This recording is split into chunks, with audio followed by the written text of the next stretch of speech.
یہ کون سا طریقہ اللہ تعالیٰ کو منانے کا ہے، راضی کرنے کا ہے کہ بیٹے کو ذبح کیا جائے؟ اللہ کو منانے کے بہت سارے طریقے ہیں، نماز قائم کرو، زکوٰۃ دو، حج کرو، اور بھی بہت سارے خدمات ہیں دین کی، دنیا کی، وہ برتن بندہ کرتا ہے تو اللہ راضی ہو جاتا ہے۔ تو یہ کون سا عمل ہے کہ اس سے بیٹے کو ذبح کیا جائے تو اللہ راضی ہوگا؟ تو آپ نے فرمایا اللہ کے حکم کے آگے کسی کا حکم نہیں چلتا، تو آپ نے اس کو بھگا دیا اور کہا کہ یہ ایک بیٹا ہے، اگر اور بھی بیٹے ہوتے وہ بھی پیش کر دیتا۔ تو کہا اللہ کے حکم کے آگے کسی حکم کی بھی تکمیل نہیں کی جاتی۔ فَصَلِّ لِرَبِّكَ وَانْحَرْ، یہ نماز قائم کرو، اپنے رب کے لیے قربانی۔ اس دن میں خون بہانے سے بڑھ کر کوئی عمل اللہ کی بارگاہ میں قبول نہیں ہے۔ جب اللہ کا فیصلہ آ گیا تو اپنی عقل کے گھوڑے دوڑانا بند کر دو۔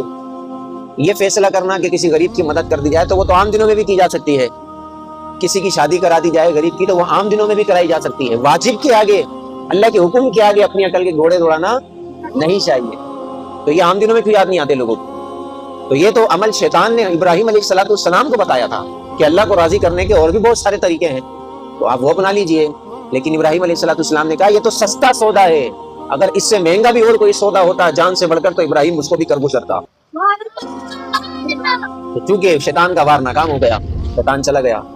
اب جب مینا کے میدان میں پہنچے تو ابراہیم علیہ السلام اور اسماعیل علیہ السلام دونوں، تو اللہ تعالیٰ نے اس واقعے کو قرآن مجید میں بیان فرمایا، سورہ صافات کی آیت نمبر 102 سے لے کے 107 تک۔